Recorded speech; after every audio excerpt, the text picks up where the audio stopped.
creo es la número 3 o la número 4, ya no me acuerdo. Tengo una mente que no vea. ¿Vale?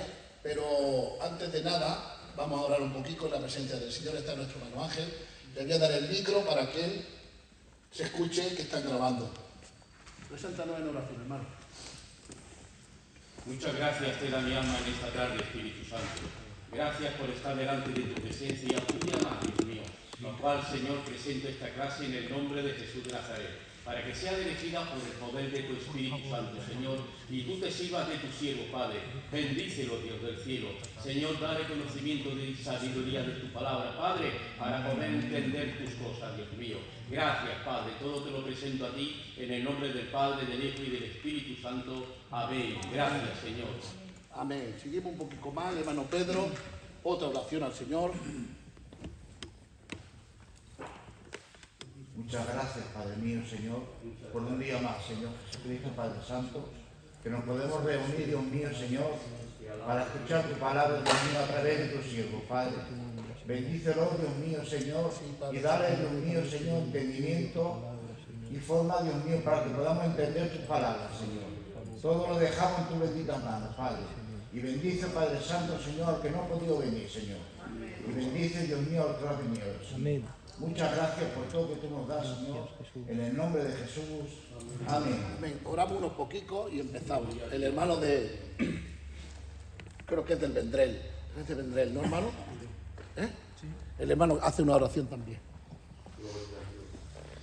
Señor, gracias por esta clase más, Padre, y gracias por tus bendiciones. Te presento esta clase para que tú bendigas al siervo, Señor, para que tú lo utilices, Padre, y conciencia a Jesús con nosotros. Dale capacidad, Señor, y gracias por toda esta oportunidad que nos das. Llénanos de tu Espíritu Santo y que todo esto sea de bendición para nuestras vidas y para la zona. En el nombre de Jesús, amén. Tenemos a un candidato, que es un privilegio tener a un candidato, ¿vale? Yo lo tenía ahí escondido, que también vamos a dejar que haga una oración al hermano. Señor Jesús, te doy gracias, Padre mío, por el privilegio que me da de alzar la voz. Derramarte a ti al cielo, Señor Jesús, Sí, Padre. porque tú escuchas las oraciones de los justos, Señor. Pues aquí estamos tus hijos, Señor, unánimes en un mismo sentir, en un mismo pensar, Padre mío. ¿Cómo no venirte a rogarte, Jesús, que tú vengas hoy, Señor, hablándonos con tu bendita palabra, Señor? Esa palabra, Señor, que venimos escuadriñando, Señor, y estudiando, Padre. Más que nada para la perfección de nuestros corazones, Señor, para que cada día, Señor, nos parezcamos más a ti, Señor, para que caminemos en el verdadero sendero, Señor, el sendero que tú nos das como beneficio, Señor, el sendero de la salvación, Señor. Te pido y te ruego, Señor, que tú utilices al profesor, que esas palabras, Señor, sean las palabras necesarias, Señor, para que entre en nuestra alma y en nuestra vida, Señor, pues necesitamos, Señor, de tu palabra, Señor, porque tu palabra, Señor, es el sustento que necesita nuestra alma, Señor, porque tu palabra, Señor, da vida, da fuerza y restaura, Señor. Te doy gracias, Señor, por este cometido, Señor, por lo que se está haciendo, Señor. Te pido y te ruego, Señor, que tú vengas utilizando a todos los profesores, Señor, a todos los siervos enfrente, Señor, y que tu Santo Espíritu siempre vaya delante, Señor. Te doy gracias por todos los que están aquí, Señor, por los que no han podido venir, Señor. Y te pido y te ruego que tú siempre pongas carga y anuela en nuestros corazones por buscarte, por servirte, Señor, y por enamorarnos más de ti, Señor. Te doy gracias por estos ratos, por mis hermanos. Bendice a cada uno de ellos en especial, Señor. Profundamente, Señor, te doy gracias por todo, por tu sacrificio y por el privilegio que nos da, Señor, de adorarte. Gracias toda mi vida por todo, en el bendito nombre de Jesús. Amén. Amén, amén. Hasta aquí, hermanos, podríamos orar un poquito más, pero por aprovechar la clase, ¿vale? Algún otro día os convocaré para orar, porque la oración es buena, ¿vale? Amén. Vamos a recordar un poquito por encima, por encima nos vamos a atrasar, pero sí vamos a recordar lo que se dio en la clase pasada. Toquemos en el Nuevo Testamento su introducción general, vimos qué era su nombre, de dónde viene el nombre del Nuevo Testamento, viene del latín. Mira qué idioma tengo yo en latín, fíjate tú qué pedazo de idioma tengo yo. Novum Testamentum, parece como una maldición o algo así. Si me escuchara algún latino de estos de por ahí hablar, diría, madre mía, vaya tía. que en sí es la nueva última voluntad.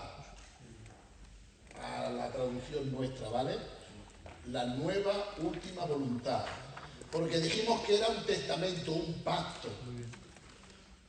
Por ejemplo, yo tengo una heredad y tenía mucha hacienda, y cuando yo parta o antes de morir, cojo a un hombre de estos que sabe de leyes, que normalmente lo hacen los, ¿cómo se llaman estos hombres? Los notarios. Gracias, hermanos y hermanas, por recordar. Cojo un notario y digo, a ver, la hacienda de los caballos, que tengo un montón de caballos, que ya lo sabéis, se los dejo para el hijo chiquitillo, ¿no? Los barcos, que ya sabéis que medio puerto de ahí de Campiña es mío, ¿no? Pues entonces, claro, los barcos que se los dejo, se los voy a dejar a mi sobrino porque, no sé, para que aprenda a nadar, ¿no? Un ejemplo, ¿no? Entonces, claro, yo hago un testamento, cuando yo muero, viene el notario y lee en presencia de todos los que hay tal y tal, pues uno se queda con los caballos, otro se queda con los barcos y demás. De ahí viene la última, ¿vale? Como estamos de la última voluntad.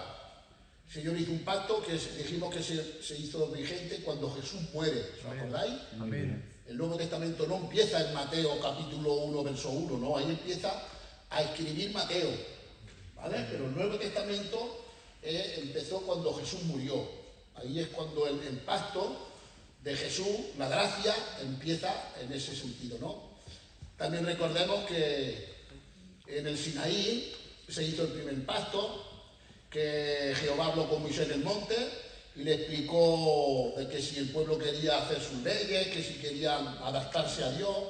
Se comentó de que el pueblo dijo que sí, subió de nuevo Moisés al monte y le dijo al Señor que sí. El Señor le dio instrucciones de cómo había que hacerlo, hicieron unos sacrificios y con parte de la sangre de los sacrificios los salpicó y hizo un pacto de sangre. Por eso dijimos también que el nuevo pacto, decía Jesús, este es el nuevo pacto, mi sangre que por vosotros es partida, es derramada. Eso quedó claro. También toquemos un poco el contenido de lo que tenía tantos libros, tenía tantos escritores, ¿os acordáis? También estaba la clasificación literaria de los libros, que toquemos lo que eran libros literales digo yo. La literatura, ¿vale? El carácter literario, que decíamos que no es lo mismo una carta de amor que te escribe tu esposa o tu novia, para aquellos que están solteros, es distinto a una carta que te llega a la Hacienda. Es un escrito que cambia totalmente. La carta de amor, pues podríamos, si tuviéramos que meter en la Biblia, pues la meteríamos en los libros poéticos, o sapienciales, como ya vemos.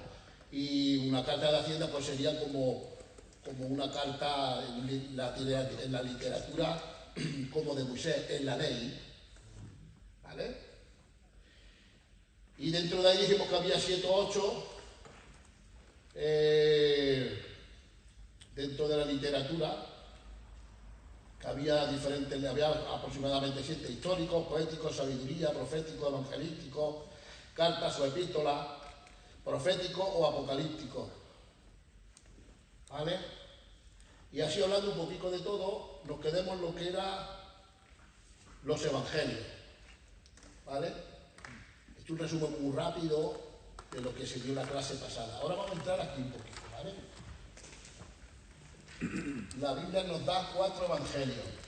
¿Por qué sabías 4?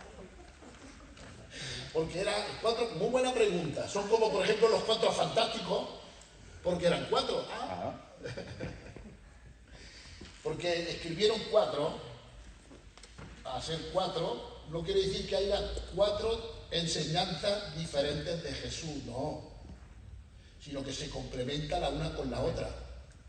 Lo que cuando hablamos de los 4 evangelios, hablamos de que hubo 4 hombres que escribieron casi las mismas cosas de lo que Jesús hizo en su ministerio, en su nacimiento, en su genealogía, y aproximadamente se parecen unas con las otras, pero no es que haya 4 evangelios distintos, los 4 se complementan, ¿vale? No es que tenga uno más valor que el otro, sino todos tienen el mismo valor. Porque a veces lo que no aparece en Mateo lo puedo entender en Marcos. Lo que no aparece en Marcos puede estar en Lucas. O a veces hay frases que solamente las dice Juan. Y cuando estudiamos la vida de Jesús, cuando estudiamos los cuatro, vemos una vida como más amplia, ¿no? Más perfecta dentro de lo que tenemos dentro de la Escritura. Más amplia. ¿De acuerdo? Dijimos que los evangelios son canónicos, los canonizaron. Se juntaron hombres grandes de Dios y miraron que eran verdaderos, porque dentro de aquel tiempo habían otros que escribían por escribir, gente que no eran inspirados, eran más bien como novelescos, como si fuera una novela, hablaban de la vida de Jesús como algo.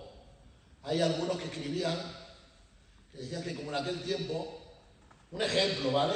Como en aquel tiempo no había abundancia de agua, cogió María a Jesús en una palancana, en un cubo, en un sitio para bañarlo, y por aprovechar el mismo agua, porque estaba en falta de agua, de escasez de agua, dice la Biblia que había un niño que tenía un poquito de lepra, y lo lavaba y se le quitó la lepra.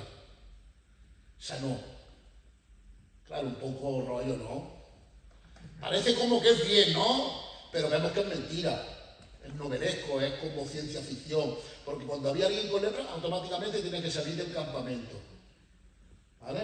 No es verdad. Entonces tenemos que entender que si hay algún libro que contradice la ley de Dios, ese mismo libro ya no sirve. Puede ser un pseudoepígrafo escrito, alguien que lo escribe con el nombre de otro. ¿De acuerdo?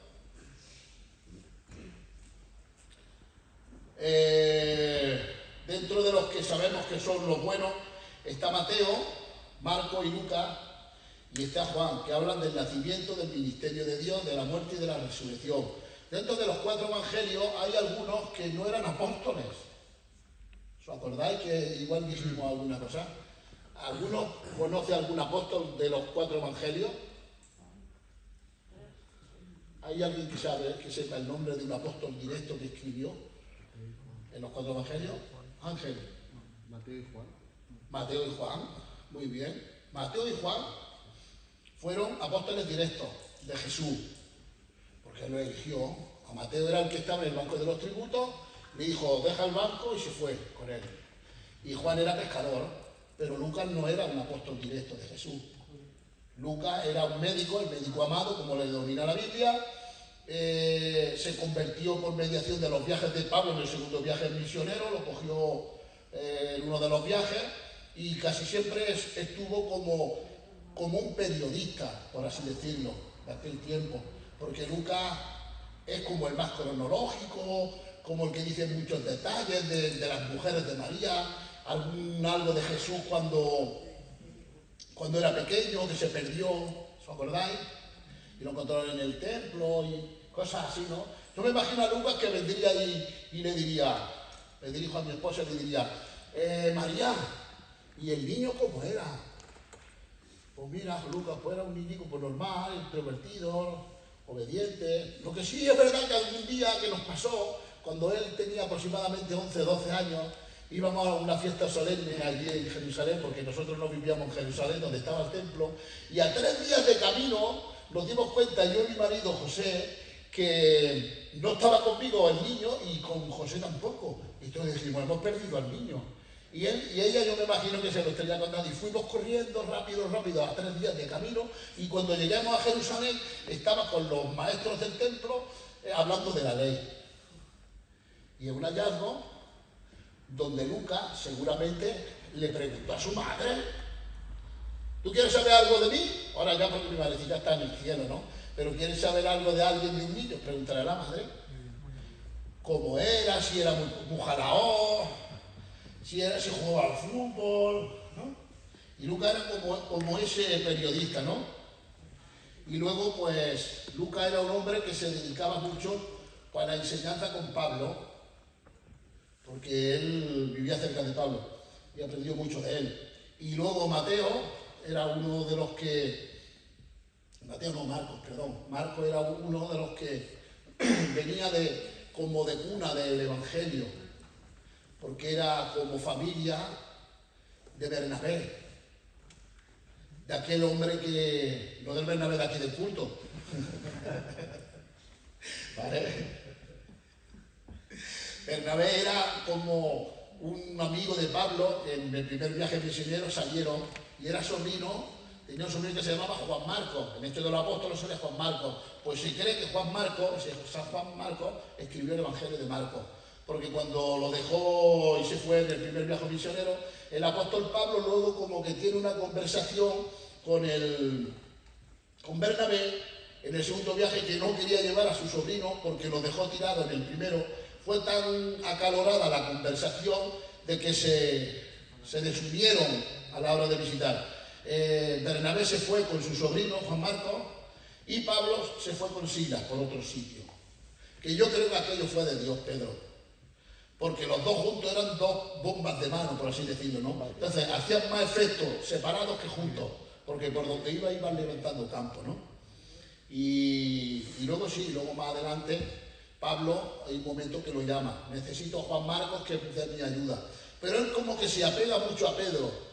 En una de las cartas de Pedro, Pedro habla de este hombre, de Juan Marcos.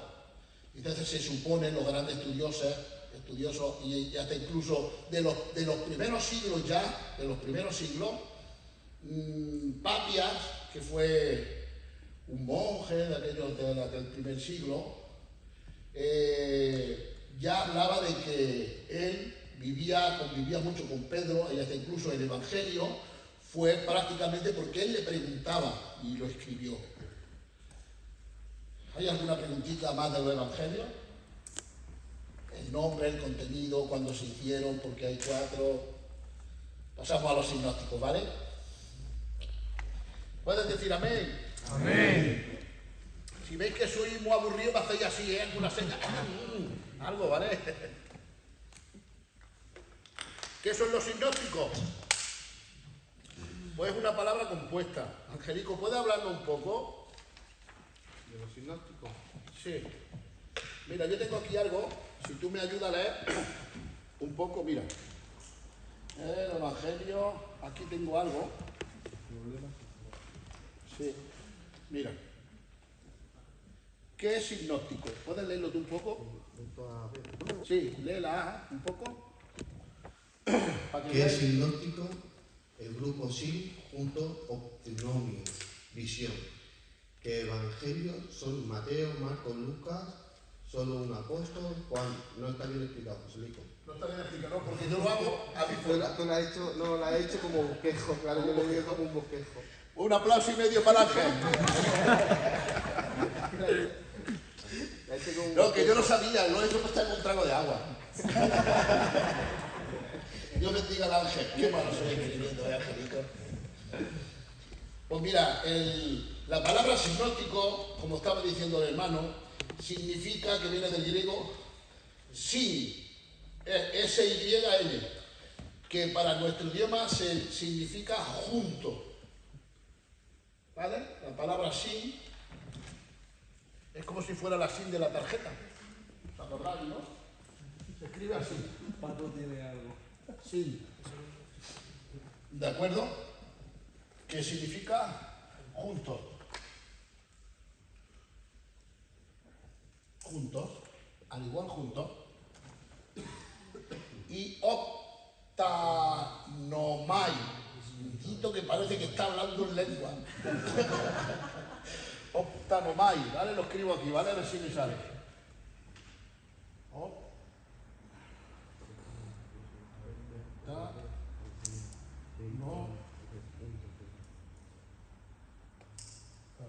Optanomai. Y significa visión. Vale. Eso es lo que significa dentro de lo que tenemos cuando lo buscan en el diccionario. Yo digo ver a la ver o ver juntos. ¿Quieres que explique un poquito? Porque todos no son sinópticos, ¿vale? Como dice el Ángel, los evangelios que son sinópticos es Mateo, es Marcos y es Lucas. Juan no es sinóptico. Es otro, está en otro ambiente, está a otro nivel.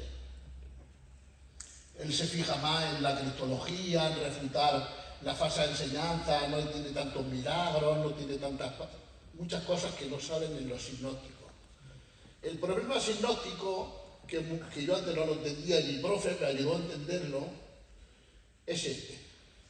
Mirad, el ver a la vez. Vosotros ahora imaginaos que estamos el tío Ángel, el hermano Pedro y el hermano Abel.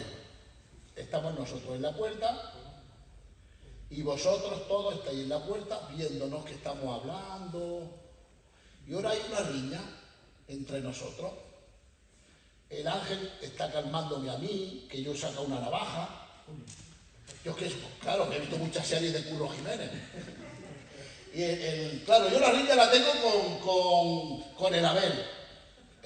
El Abel no saca una navaja, el Abel saca un bocadillo. No, hombre, que yo te invito a comer. ¿No? Y luego el Pedro, el hermano Pedro, está llamando a los jundulares. El Pedro Tosio es él que está llamando. Claro, al llamar a los jundulares, él viene. Me estoy inventando la historia para que veáis qué es ver a la vez. Y ahora yo soy el policía, ¿no? Y le pregunto a él, oye, ¿tú qué has visto que se estaba peleando el Joselillo con el Abel? Porque sí que sabemos que el ángel estaba poniendo paz. Pero y ahora te dice, sí, yo es que, la verdad, cuando yo he salido de la iglesia, solo he visto que el Abel le estaba ofreciendo una barra de pan. Y el Joselico lo he visto ahí un poco que la agarraban. Y yo no he visto más nada.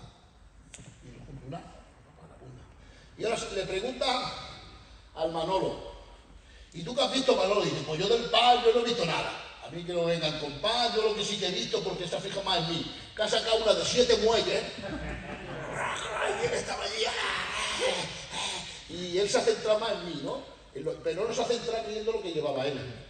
Yo del pan a mí yo no he visto nada. Sí que había un hombre por allí que estaba aguantando a Joselillo, un tal Ángel, y el Junduná va apuntando. Y a cada uno de vosotros os pregunta, y cada uno os cuenta lo que ha visto. Entonces los Jundunares hacen un balance de todo lo que han visto y sacan una conclusión como una exégesis de todas las conversaciones, ¿no? Porque ellos amplían lo que yo no he dicho, lo amplían con lo que ha dicho él. Pero lo que no ha dicho él, lo ha dicho el otro, y de todas sale una, ¿no? Y ahí lo vemos como, por ejemplo, cuando aparecen en Mateo, que aparecen 2 demonios gadarenos. Y en otro evangelio aparece uno. En un evangelio aparecen 2 ciegos Bartimeos en el camino. Y en otro evangelio solo aparece uno. En un evangelio aparece el joven rico y le dice, esto hago desde mi niñez. Y Jesús le dice directamente, vende todo lo que tienes. En otro evangelio dice, ¿puedo hacer algo más? Esa conversación en otro evangelio no aparece. Y Jesús le dice, sí, vende todo lo que tienes. Hay unos evangelios que omiten más y otros que unos dicen más y otros dicen menos. Y eso cuando los comparas a la vez, el mismo pasaje, te das cuenta de lo que quiere decir el evangelio, que se hace más énfasis, por ejemplo, en el ciego Bartimeo, el que escribe cuando hay uno es porque se fijó más en él, porque era el que hace más ruido. Hijo de David, ten misericordia de mí, hijo de David, que tengo la capa. Es como cuando le explicaba yo que tengo la navaja y estoy nomás que así. Claro, estaba fijando en mí, sin embargo en el pan no. ¿Habían 2 ciegos? Claro, porque la Biblia no miente. ¿Fueron sanos los 2? Seguramente. Lo que pasa es que se hace más énfasis en uno, porque hacía más ruido, más jaleo. Y todos decían, cállate, más fuerte, que no me callo. Y se fijaron más en ese. Pero no creáis que la Biblia miente, ni que se contradice, sino que es ver a la vez. Cuando a la policía tú le dices todo lo mismo, si no, le dicen todo Conversación, dice, están mintiendo todos.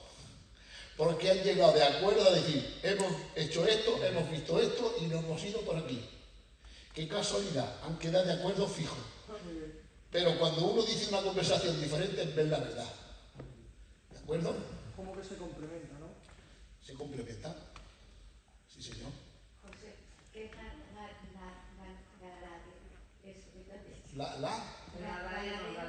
El Gadareno. Sí, el endemoniado Gadareno. Ah, vale, sí, que lo he dicho muy rápido. Era una ciudad, era como un pueblo, ¿no, Angélico? Una ciudad, como por ejemplo Reus. Vino Jesús a Reus y salió el endemoniado reunero de Reus. ¿Vale? Era el Gadareno, era un hombre que en aquel territorio vivía en los sepulcros y lo ataban con cadenas porque cuando el espíritu inmundo lo cogía, rompía las cadenas, daba voces, medio desnudo. Había veces que estaba bien, pero otras veces que no había. Cuando lo cogía el espíritu malo, es increíble, ¿no? Y era una tierra que se llamaba Gadará. Y yendo Jesús a la otra ribera, a Gadará, le salió el Gadareno. Como si fueran los cambrileros, ¿no? O algo así. ¿Alguna preguntilla más? Vale, pues hasta aquí es la clase tercera. Si me permitís un poquito, vamos a entrar un poquito en el Evangelio de Mateo. Aquí es donde está ya, wow. No sé cómo voy a entrar por aquí. ¿Vale? A ver, que tengo poquita batería, porque he ido a imprimir hoy y al final no he podido imprimir, que estaba cerrado.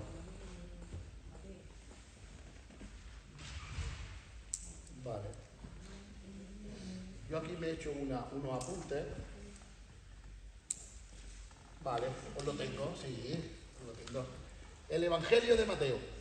¿Qué es el Evangelio de Mateo? ¿Quién lo sabe?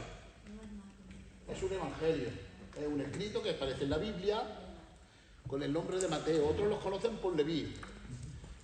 Seguramente que a lo largo de que vosotros vais leyendo en el libro que tenéis, os aparecerá el autor, la fecha, el contenido. ¿De acuerdo? Os aparece el autor de... El autor es Leví o Mateo. Mateo es reconocido desde los tiempos de los padres de la Iglesia. ¿Quién conoce quién eran los padres de la Iglesia? A ver, candidato, ¿cómo anda? ¿Puedes comentarnos quién era un padre de la Iglesia? ¿Un padre de la Iglesia? Sí. Bueno, los mismos apóstoles, ¿no? Bueno, eso eran los Un discípulo directo de los apóstoles. Estaban los apóstoles, los discípulos de los apóstoles y los discípulos de los discípulos, ¿no? Los padres de la Iglesia están como después de los que son los apóstoles, ¿vale? Serían como discípulos de los apóstoles o discípulos de los otros discípulos, ¿vale? Dentro de los que sabemos, había un discípulo de Juan que se llamaba Policarpo. ¿Te acuerdas de...? Había otros que no vamos a entrar en nombres, pero había uno, un padre de la obra, que se llamaba Papias, ¿de acuerdo? Que ya Eusebio escribió sobre el Evangelio de Mateo, y Eusebio habla de los escritos de Papias, que Papias decía que el Evangelio de Mateo, dentro de sus escritos, él afirmaba que lo escribió él. Aunque no ponga en el libro, yo, Leví o Mateo, he escrito el libro, aunque no lo pone así, pero lo más cercano que tenemos a ese Evangelio hacía entender que él lo iba escrito.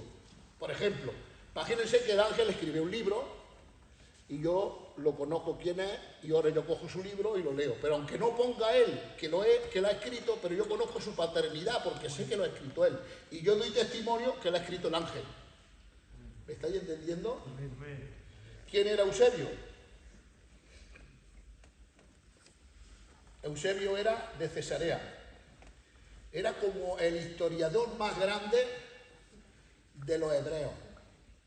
Era un historiador como Flavio Josefo, ¿vale? Son fuentes seculares que nos ayudan a entender otros escritos que no son de la Biblia, por supuesto que no son inspirados, pero que están ahí a lo largo de toda la historia, y no yo. Cualquiera puede llegar a los escritos de Eusebio, Flavio Josefo, de Papias, de los padres de la obra, a libros satánicos. O sea, puedes llegar a leer lo que... porque hoy puedes leer lo que quieras, pero siempre aconsejo que tengáis un filtro, ¿vale? En el oído, porque nosotros no comemos como la Biblia. La palabra de Dios no se come por la boca, como digerimos los alimentos, es por el oído. La fe viene por el oír, el oír por la palabra del Señor. Entonces, todo lo que escuchamos, todo lo que leemos y todo lo que vamos a... tenemos que tener un filtro en la mente, en el oído, para saber qué es lo bueno y desecharlo. Porque cuando no ponemos el filtro y nos lo creemos todo, nos malformamos. Por eso es bueno que antes de deducir una verdad, miremos los libros los más cercanos, y siempre será una aproximación de que el Evangelio de Mateo lo escribió Mateo. Eusebio de Cesarea es del tiempo del 2060 al... ¿Sí? No me puedo equivocar, como me equivoque el hermano tiene el diccionario. Es como los de Berea. Los de Berea, todos los que le decía Pablo, no le decían que no, pero ellos lo miraban y miraban que era verdad. ¿Quién era Papia? Papia era de Hirápolis, de aquí en la India. Era del 60 al 130 después de Cristo. Para que entendamos lo que era Hirápolis, es la actual Turquía. Esa zona de Turquía, que hay muchos turcos. Me han dicho que en Turquía hay muchos turcos. Bueno, yo la verdad, ¿no? Pero dicen que hay muchos turcos, ¿vale? Entonces, en el libro 29, en el libro 3, capítulo 29 de Eusebio, aparece la cita que estoy diciendo, ¿vale? Que Mateo, dice ese hombre, que lo escribió él, y aparece en el libro 3, en el capítulo 29 de ese libro, ¿vale? Su genealogía. ¡Mi alma te alaba, Padre! Entraba en la genealogía, en el contenido. El libro fue escrito aproximadamente... ¡Buah, me he saltado! Me he emocionado, hermano, me he emocionado. Me he saltado dos cositas, ¿vale? Está la datación del libro, que lo aproximan entre el 50 y el 60 después de Cristo, ¿vale? Porque no habla de la dispersión, no habla todavía... ni habla de la destrucción del templo, que fue en el 70, ¿vale? Como no habla nada, pues entonces se supone que fue entre el 50 y el 60. O no darle el primer escrito de los que se escribe, porque se cree que el primer escrito del Nuevo Testamento fue en el 45 después de Cristo aproximado. ¿Y cuál fue? Venga, va a ayudarme, estudiantes. Lo he dicho alguna vez aquí en Trego, ¿eh? Sí, fue Santiago, sí señor. Fue Santiago, la carta de... ¿Sí, dime? Sí, el primer escrito, no de los evangelios, el primer escrito que tenemos como escrito del Nuevo Testamento en el 45 aproximadamente fue la carta de Santiago, hermano de Jesús, conocido como Jacobo. También, ¿vale? Vale. José, perdóname, no lo entendí. O sea, el primer escrito, el primer manuscrito fue el Santiago. Yo tenía entendido que era después de la muerte de Jesús, a los 3, 4, 5 años escribió Pablo. Me confundió yo ahora. Puede ser. Porque Pablo ya se convirtió más tarde. Uno de los que se convirtió más tarde fue Pablo, ¿no? Que también es temprana sus cartas. Gálatas, Éfeso también son tempranas, ¿no?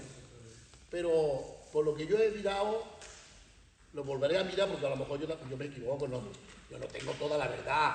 No porque yo diga aquí un dato ahora, me estoy haciendo... Y no quiere decir que sea el verdadero, ¿no? Porque yo me puedo equivocar, ¿vale? Por eso tenemos que ser como los de Berea. Que yo, todo lo que yo os diga, vosotros en la casa, si lo apuntáis, podéis buscarlo y yo me puedo equivocar, ¿vale? Yo hasta lo que tengo entendido, la primera carta que se escribe fue Santiago, el hermano de Jesús, en el 45, más o menos. Mira, vamos a entrar en la biografía de Jesús, de Mateo. Porque como sabemos todos, la biografía de Jesús aparece en dos libros sinópticos, ¿vale? Aparece en Mateo y aparece en Lucas, ¿vale? Yo aquí la vez pasada tenía aquí unos apuntes, vamos a coger la Biblia, porque Lucas se cree que Lucas habla de la genealogía de su madre María. Y creen los estudiosos que Mateo habla de la genealogía según el padre. Una es sanguínea, ¿vale? Y otra es el derecho legal, ¿vale? Mirad, vamos a leer primeramente en Mateo 1:1. ¿Tenéis la Biblia? Mateo 1:1. ¿Quién lo tiene? Sí, Mateo 1. ¿Lo tienes tú, hermano? Pues mira, lee Mateo 1:1 y luego lee el 6 después, ¿vale? 1:6, ¿vale? De Mateo. El libro de la genealogía de Jesucristo, hijo de David, hijo de Abraham. ¿Voy al 6 ahora? Sí, hasta el 6. Hasta el 6. Abraham engendró a Isaac, Isaac a Jacob y Jacob a Judá y a sus hermanos. Judá engendró a Tamar, a Fares y a Zara. Fares a Esrom y Esrom a Aram. Aram engendró a Aminadab, a Nasón y Nasaón. Esto no se hace con un amigo, Dios te bendiga, hermano, esto no se hace con un amigo. No, mira, vale directamente, va así al 16, del 16, ¿vale? Porque habla que el padre de José se llamaba Jacob, ¿vale? Eso siempre se lo hago al que... Janó, Sará, Jorún, Sirín. Perdóname, ya no te lo hago más, Y Jacob engendró a José, marido de María, de la cual nació Jesús, llamado el Cristo.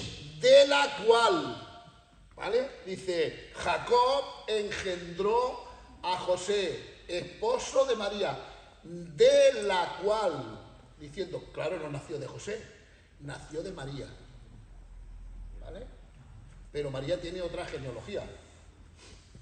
Aprovechando que el hermano tiene el micro, vamos a leer Lucas 3:31.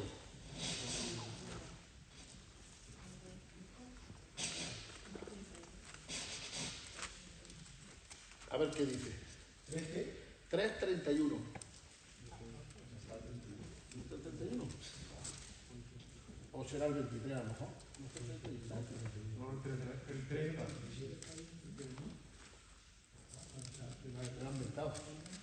A ver, léele el 3:23. Sí, Lucas 3:23 es... Lucas. Sí, Lucas. Perdona. Ya decía ella. Es que no dijeron. Digo, he puesto aquí una nota mal. Que es posible que a veces va rápido. ¿Tenéis el Lucas 3:31? ¿Existe, no? Sí. Ah, vale. Pues primero el capítulo 3, 23. 3:23 de Lucas. Genealogía de Jesús.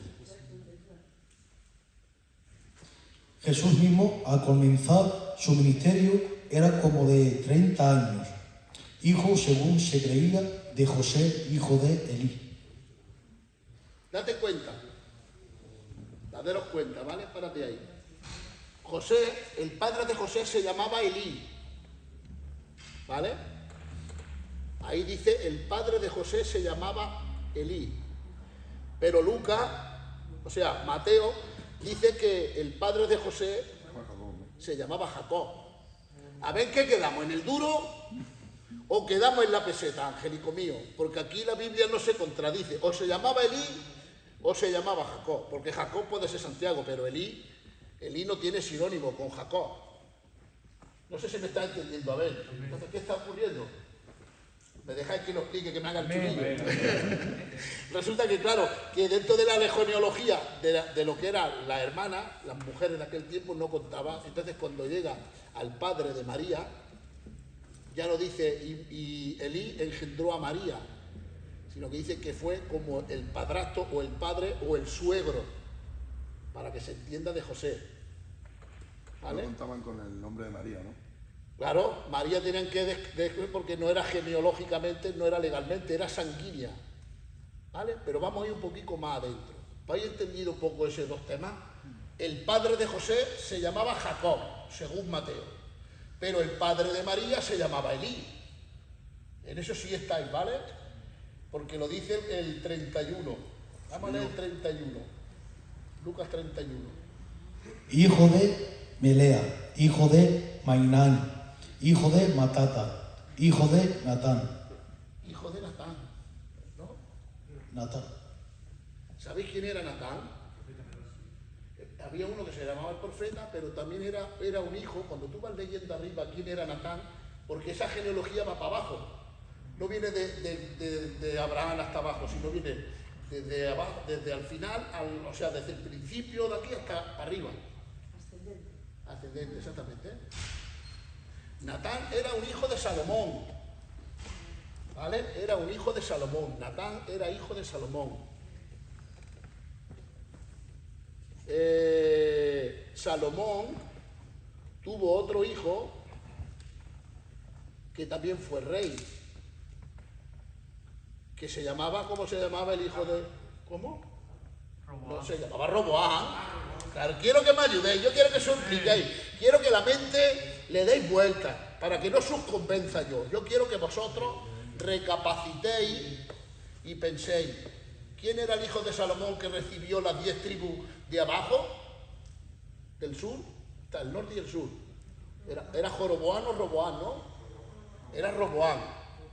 Pero sin embargo, por hacerlo mal, su descendencia lo hizo mal, que ya casi a lo último con Joaquín o Joacín, el Señor le profetiza. Hay una profecía y dice, ya no quiero saber nada con vosotros y la descendencia real ya no va a estar con vosotros. Voy a quitarla de los hijos de Roboam o Joroboam, no me acuerdo bien, que siempre los confundo. Pero va a seguir David, la descendencia de David va a seguir reinando. Pero claro, David tuvo a Salomón, pero Salomón tuvo más hijos. Entonces coge a Natán. Y de Natán empiezan ahí a leer. Si lo leéis en la casa o aquí si queréis lo podemos leer y verán cómo sale Natán, hijo de Salomón. ¿De acuerdo? Mirad, vamos a ir a lo que yo estaba hablando ahora hace un poquito, a Jeremías. Esta vez va a leer el hermano. Déjame gracias, hermano. El Ramón de los Azules. Yo te tengo así en el teléfono. Jeremías 22, 24 al 30. Todo el que tenga la Biblia, es una profecía seria. Aquí el Señor está profetizando. Cuando salía Jeremías profetizar. 24, 30. Sí, 22. 22, 24, 30. Sí. Lee el hermano. Mensaje a Joaquín. Tan cierto como yo vivo, dice el Señor, te abandonaré, Joaquín, hijo de Joacim, rey de Judá. Aunque fueras el anillo con mi sello oficial en mi mano derecha, te arrancaría. Te entregaré a los que buscan matarte, a los que tanto temes, al rey Nabucodonosor de Babilonia y al poderoso ejército babilónico. Te expulsaré de esta tierra, a ti y a tu madre, y morirás en un país extranjero, no en tu tierra natal. Pero hermano, pues yo leo en Nueva Traducción Viviente y a lo mejor... Sí, no, pero va bien. Espera, lo pongo en... y a la tierra a la cual ellos con toda el alma anhelan, volverá. Allá no volverán. Este hombre Conías, una vasija despreciada y quebrada. Es un trasto que nadie estima, porque fueron arrojados él y su generación, y echados a tierra que no habían conocido. Tierra, tierra, tierra, oye palabra de Jehová. Así ha dicho Jehová, escribid lo que sucederá a este hombre privado de descendencia, hombre a quien nada prosperó, sucederá en todos los días de su vida, porque ninguno de su descendencia logrará sentarse sobre el trono de David, ni reinar sobre Judá. Amén. Date cuenta que la palabra del Señor es fuerte, ¿vale? Dentro de tierra, dejaré que venga Nabucodonosor, que aquí está hablando del cautiverio, del destierro de Judá, por no hacer las cosas bien. Le está diciendo, a lo último estamos diciendo, ninguno de los hijos de Dios reinará más en el trono de Judá. Como que los maldice, los quita. Pero por ser desobedientes. Sí, no hacen caso, tiene la paciencia de Dios hasta que dijo, no, ya está, se acabó. Pero claro, si viene de Salomón, de Roboam, tendría que ser Jesús ilegítimo rey, porque la profecía se tiene que cumplir.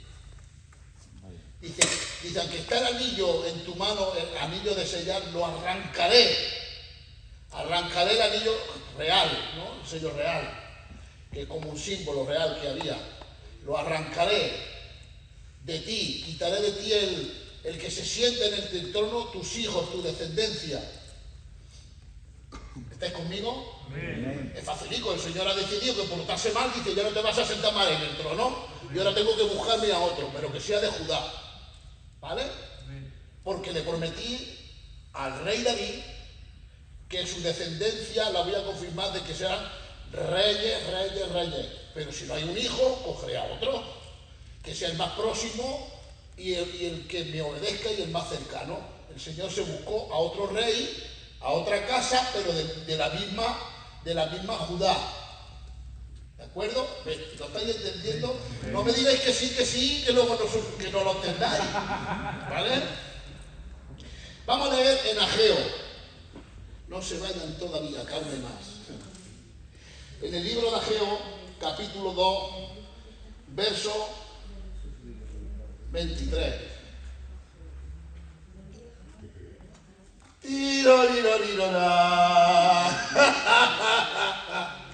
No sé, solo están leyendo los hermanos, ¿no? Parece hoy. ¿Lo tenéis? Este texto es muy bonito, a mí me encanta, ¿vale? Porque aquí se cumple, en Osea. Venga, va a leer la hermana Damiana. ¿Qué capítulo hemos leído? Capítulo 2 del profeta Ageo. ¿Dónde está Ageo? Lo encontráis, a lo mejor Ageo capítulo 2, verso 23. ¿Lo tienes también, hermano? ¿Sabes qué pasa? Que hay muchas Biblias que están trucadas. A ver qué Biblia se me ha traído hoy. 2:23. En aquel día, dice Jehová de los ejércitos, te tomaré, oh Zorobabel, hijo de Salatiel, siervo mío, dice Jehová, y te pondré como anillo de sellar, aunque yo te escogí, dice Jehová de los ejércitos. Repítelo porque a mí me ha pillado despistado. En aquel día, dice Jehová de los ejércitos, te tomaré, oh Zorobabel, hijo de Salatiel, siervo mío, dice Jehová, y te pondré como anillo de sellar, porque te escogí, dice Jehová de los ejércitos. Amén. Le está diciendo te pondré como anillo de sellar, oh Zorobabel. Cuando leemos las dos genealogías vemos que Zorobabel es el que viene después del cautiverio, el más próximo a reinar de David. Pero cuando llegamos a la Biblia vemos que es hijo de Natán, uno de los hijos de Salomón, descendiente que llega a ser a María. Está diciendo, le he quitado el anillo a uno de tus hermanos, se lo he arrancado y no permito que se siente más en el trono como hijo de David. Pero ahora cojo el anillo de sellar y se lo doy al hijo de Natán, de otro hijo de Salomón, de que él viene Zorobabel, y de Zorobabel sale Elí, y de Elí viene María. ¿Estáis conmigo? Si queréis podemos leerlo las dos genealogías, ahora que yo soy empapado un poquito la mente, para que no quede ninguna duda. ¿Lo hacemos? José, le una pregunta. Sí. Entonces, al ser como a María, al ser mujer, como que no era salía en la descendencia, ¿no? Claro. Hay mujeres que salen en la descendencia, pero no a la hora de heredar algo, ¿vale? Hijo de Edad, hijo de Antonio, hijo de Juan. Pasaba directamente a que era suegro de... Era suegro, vale, exacto. Aunque la mujer no la pintaba. Sí, sí que pintaba, claro, un montón. Porque dentro de la genealogía salen 3 o 4 mujeres. Salen 4. De toda la Biblia. Y luego Poquillo. Hay que reconocer que poco. sale poquito, pero sale, ¿eh? Sí. Eso. A ver, la mujer sale en la Biblia como la sal, puntica. Un día me matará. Entre ella está mi esposa, pues imagínate. ¿De acuerdo? Pues entonces, ¿qué pasa? Recapitulamos, ¿vale? Dentro de lo que hemos entendido, Jacob, en Mateo, en el libro de Mateo, la genealogía de Jacob, engendró a José, marido de María, de la cual nació Jesús. Pero sin embargo, en el capítulo, ¿lo tenéis? Capítulo 3, 23, ¿lo tienes? Hermano, ¿lo tenías tú escrito? Dice que... ¿En Mateo? Sí, en Lucas. Es importante la genealogía, ¿vale? Es muy importante porque muchos desvinculan a Jesús de lo que era Judá. Si no es padre directo de José, ¿por qué hereda si no es legítimo, no? ¿Lo tiene, hermano? Léelo. Jesús mismo, al comenzar su ministerio, era como de 30 años, hijo, según se creía, de José, hijo de Elí. ¿Hijo de Elí? ¿Hijo de quién más? Hijo de Matá, sí. Hijo de Leví, sí. Hijo de Melquí, sí. Hijo de Haná, hijo de José.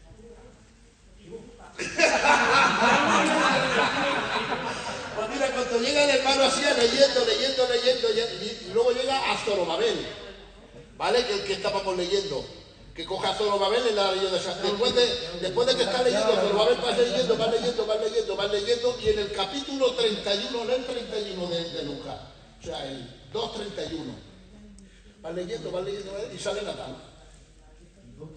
Sí, en el 2:31. De Lucas, no Mateo. No era 3:31, ¿no? O 3:31, perdón, sí, 3:31.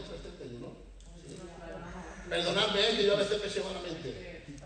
Leo, sí. Hijo de Melea, hijo de Mainán, hijo de Matatá, hijo de Natán, hijo de David, hijo de David, Isaí, hijo de Obed, hijo de Boz, hijo de Salomón, hijo de Naasón.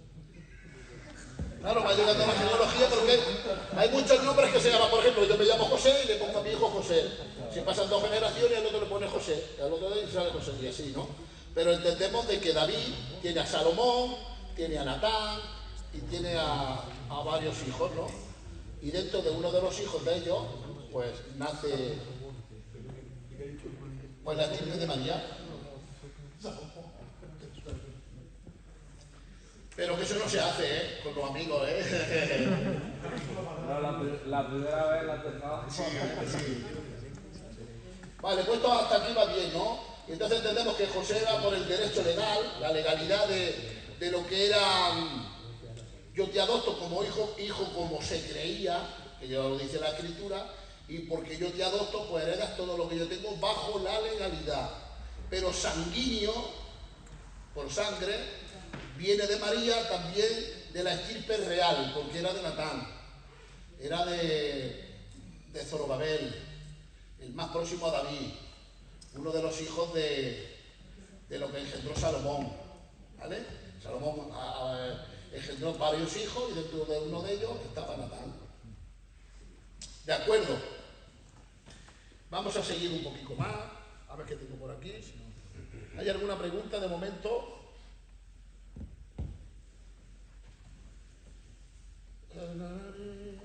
No hay ninguna, vale. Su biografía. La biografía habla un poquito. ¿Qué es una biografía?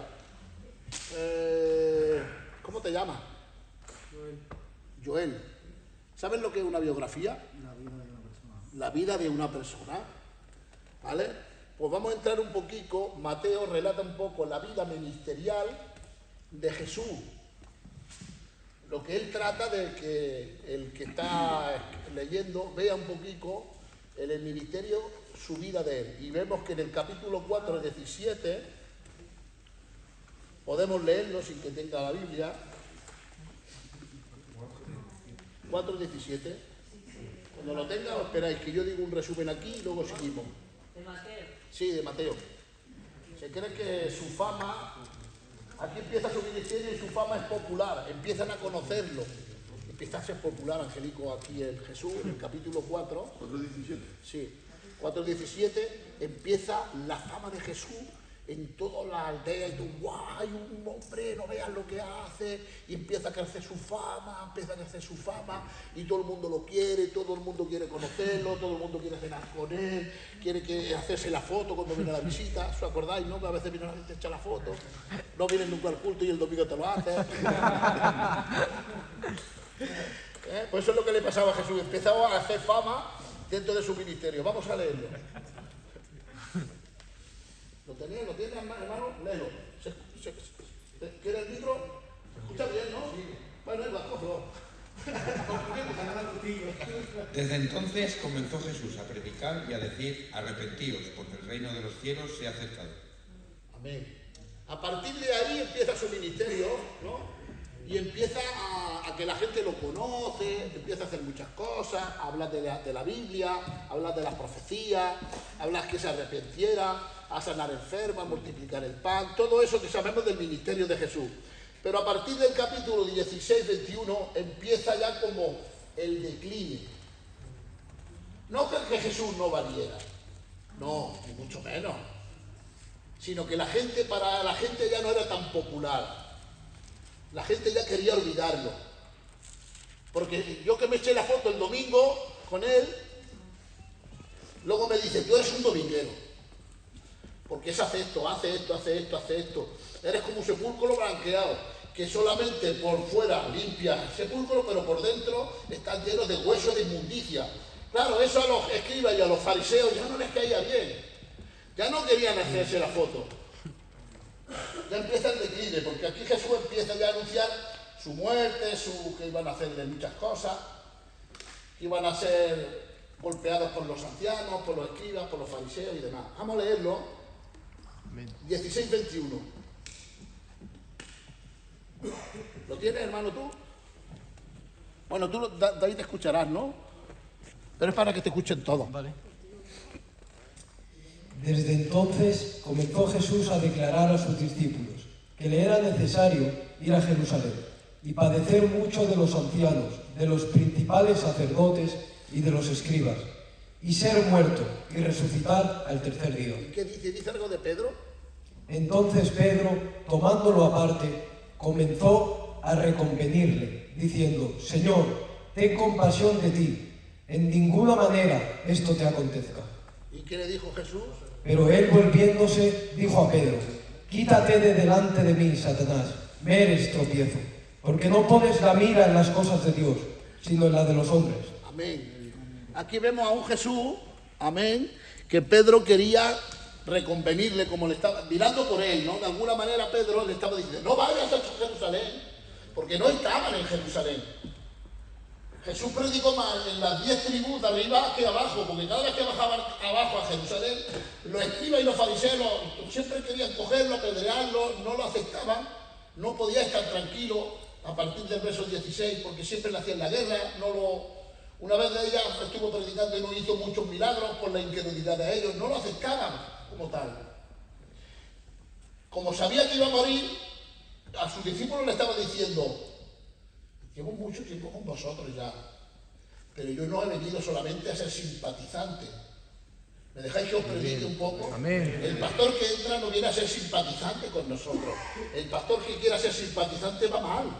Sí que hay que simpatizar, yo no digo que hay que ser así un poco, no, pero que no ha venido solamente a bañarnos el agua y a pasarnos la mano por encima. El pastor que administra, como Jesús estaba administrando, tiene que administrar la verdad, la palabra, que si yo veo, no sé, al changuito y en algo que lo está haciendo mal, por muy bien que me lleve con él, le tengo que decir, changuito, que vas mal, que como haga esto te vas al infierno, tengo que poner cosas para que se venga conmigo, ¿no?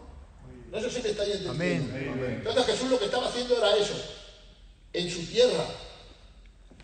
Y Pedro le dijo, hombre, si vas a ir allí, tú mismo lo estás diciendo, que te acogerán, te maltratarán, no vayas, quédate. Pero yo digo, si yo no he venido a simpatizar solamente, yo he venido a eso, a derramar mi sangre por vosotros, y el medio que tengo yo y el plan divino de Dios es que esos que son rebeldes hacia mí, eso lo aprovecharemos de que son rebeldes para que me cojan y el sacrificio vicario lo hagan, porque vosotros no vais a hacer ese sacrificio por mí, vosotros no me voy a matar, no me voy a quitar la vida, no me voy a golpear, no me voy a poner la corona de vida, no se van a cumplir las profecías porque vosotros me queréis. Entonces, ¿quién lo tiene que hacer? Aquellos que no simpatizan conmigo, que son rebeldes, que son incrédulos, medios poseídos. No sé si me estáis entendiendo. Yo tenía el plan que tenía que cumplirlo. Hay riqueza en Mateo, las cuales podemos ir sacando así poco a poco. Pero tenemos que entender, claro, que yo no me puedo parar en todas las cosas de Mateo, porque es una asignatura que se da aparte. Podemos tocar a vista panorámica un poquito lo que el libro trata de hacernos entender, porque Mateo quería hacernos ver a nosotros como los que recibieron la carta, porque la carta va escrita a judíos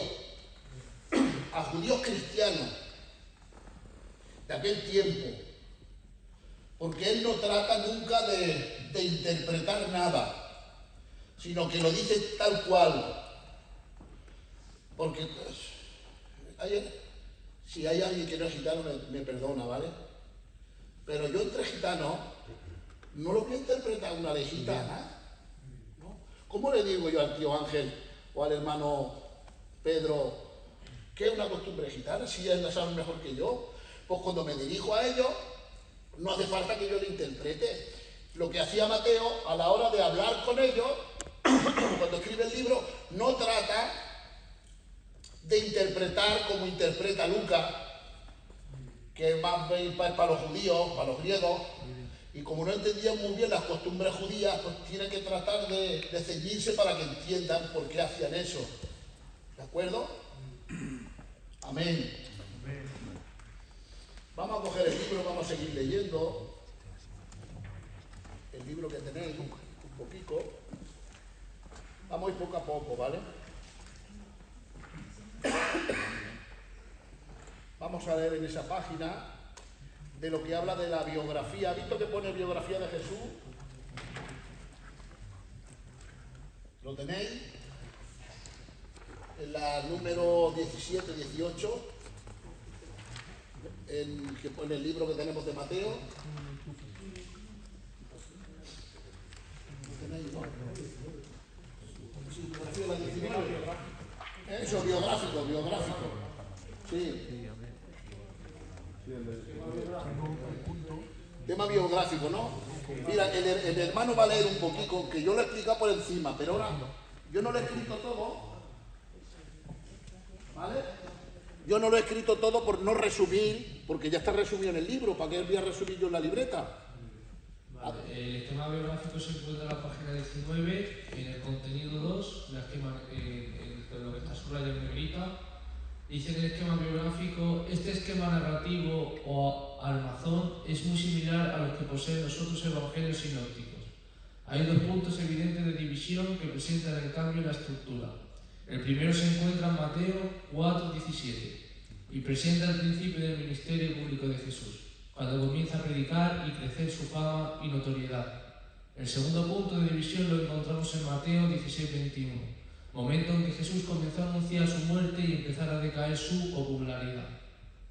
¿Sigo? Sí. El esquema temático.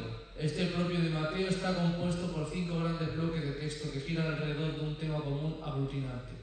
Estos bloques terminan con la frase: y fue que acabando Jesús, los temas tratados serían: sección 1, genealogía, nacimiento, bautismo y tentación.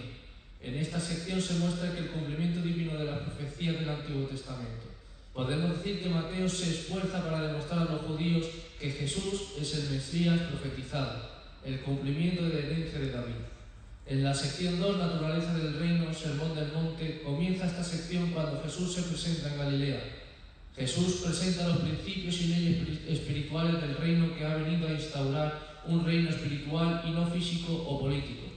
Mateo nos da la versión más completa del sermón del monte, en el que se encuentran los principios espirituales fundamentales del Evangelio. Jesús aparece como el Mesías que viene a instaurar su reino. En la sección 3, milagros y demostración de poder, Jesús avala su autoridad con demostraciones de poder sobre la enfermedad, los demonios, la naturaleza e incluso el propio muerte. Esta sección nos muestra al Mesías que tiene poder. En la sección 4, parábolas ocultando y mostrando a la vez. Jesús es ahora el Mesías que instruye. Desde el comienzo de esta sección, el énfasis en está en las parábolas. ¿Qué es una parábola? Una parábola es una historia o cuento basada en el mundo natural, fácilmente comprensible y evidente, que sirve para ilustrar una verdad que se oculta tras la historia. Mateo 3, 13, 11 nos muestra el doble interés de las parábolas: enseñar, ¿sigo? Y ocultar. Sí, hasta que llegue al epílogo. Cuando llega al epílogo lo para. Vale, tras la historia. Mateo, nos muestra todo el interés de las palabras: enseñar y ocultar, enseña a quien está dispuesto a entender y ocultar a aquellos que eran rebeldes. Mateo contiene 8 parábolas que nos muestran que Jesús se veía a sí mismo como el soberano de toda la tierra, con una misión de alcance mundial. En la sección 5, crisis, rechazo y cruz. Cristo es rechazado, con lo que su ministerio entra en un conflicto con su entorno, especialmente fariseos y escribas. Los conflictos se resuelven a través de crisis y la crisis de Jesús fue la cruz. Esta sección se presenta a un Mesías sacrificado. Y en el epílogo, el dilema de aceptar o rechazar. Este epílogo es el cierre de todo el Evangelio. ¿Qué es un epílogo? ¿Quién sabe lo que es un epílogo? Hay que ir paso por paso, ¿vale? Porque en sí ahora el hermano está leyendo de corrido el contenido que tenemos. Son datos académicos que por eso yo decía, ¿cómo maravillaría yo, como decía la Lola Flores, cómo me la maravillaría yo para poder entrar a que entendáis un poco, como a mí me cuesta hacerlo, de explicarlo, el sentido que tenía Mateo para todo el oyente, no académico. Eso es académico. Puntos rápidos, tantas frases, sección 1, sección 2, sección 3, sección 4, sección 5. El epílogo es la parte final. Todo lo que es una parte final se le denomina un epílogo, una palabra como ancagua timba, que ya sabéis. Es una frase un poco que la mayoría sabe lo que es un epílogo, pero yo lo preguntaba por si yo no lo sabía, lo tuve que buscar y lo apunté. Pues si quieres, hermano, puedes terminar de... ¿El epílogo? Sí. Hasta el punto... Hasta el énfasis, donde pone el énfasis, ahí paramos un poquito en los énfasis que hace... El dilema de aceptar o rechazar. Este epílogo es el cierre de todo Evangelio. Remata sus enseñanzas presentando un dilema: rechazar al Mesías prometido o adorarlo como consecuencia de haberlo aceptado. En resumen, puede decirse que es un crescendo en el continuo desafío que presenta Mateo para el discípulo de Jesús, desde el llamamiento de seguir el camino de la vida, en Mateo 7, 13 al 14, pasando por la comisión de tomar su propia cruz, en Mateo 10, 34 al 41, por el desafío ante la visión de la crucifixión que lleva a la cuestión: ¿quién decís vosotros que soy yo?, hasta el desafío final de cumplir la gran comisión: id y hacer discípulos. Amén. Hasta aquí el dato académico donde el que hace este libro ha cogido de Mateo y nos lo enfoca a nosotros para que podamos entender por medio del contenido, las fechas y de las secciones, dentro de lo que nosotros hemos estudiado, él como que lo ha reflejado como un bosquejo para que en un vistazo de vista veamos para nosotros en qué se basa a vista de pájaro el Evangelio de Mateo. Pero claro, cuando esto es nadar por encima, lo bonito es bucear, ¿vale? Hay quien bucea con tubo y hay quien bucea con botella, ¿vale? Que se mete más profundo y dura más dentro, ¿no? Yo soy de los que nadan por arriba. Y justillo, ¿vale? Con los banquitos puestos. ¿De acuerdo? Luego entraremos más, si Mateo no se ha acabado, tranquilo, si estamos ahora por la superficie, estamos rascando la superficie. ¿De acuerdo? Si me dejáis un poquito más. Amén. Esto no es como predicar, ya lo sabéis, porque queridos hermanos, y la vena no, esto es tranquilín, reímos un poquito, ¿no? Aprendemos como lo que es un epílogo, que es un bosquejo y demás.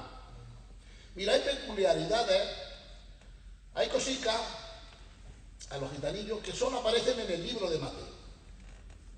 Y Mateo las tiene como, cuando lo estudiamos nos damos cuenta que no aparecen en otros sitios.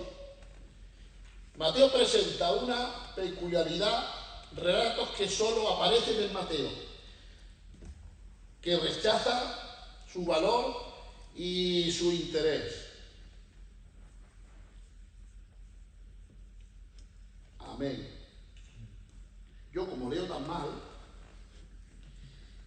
vamos a dejar al hermano que lea. A ver, ¿quién va a leer por aquí? Yo puedo leer si queréis, pero luego la culpa no me la echéis a mí. Venga, voy a leer yo, me voy a través, ¿vale? Dice, incidentes peculiares. La visión de José, una. Vio José una visión. ¿Qué visión vio José? No José el soñador. Vio un ángel, sí señor, Dios te bendiga. Y el ángel le dijo, no temas de coger a María porque lo que ha concebido del Espíritu Santo es. Porque secretamente quiso dejarla. Es que es muy fuerte, hermanos. Es muy fuerte lo que es la noticia que le dieron. Yo no sé si, yo lo sé. Aunque me llamo José. Pero bueno, me pareció el ángel. Míralo, está aquí, míralo, ¿dónde está el ángel? Dios le bendiga. Son cositas fuertes, ¿vale? Que tuvo la visión que solo aparece en Mateo. ¿Qué otra cosa ocurrió? La visita de los magos, que era un mago como Rapel o un mago como el Harry Potter.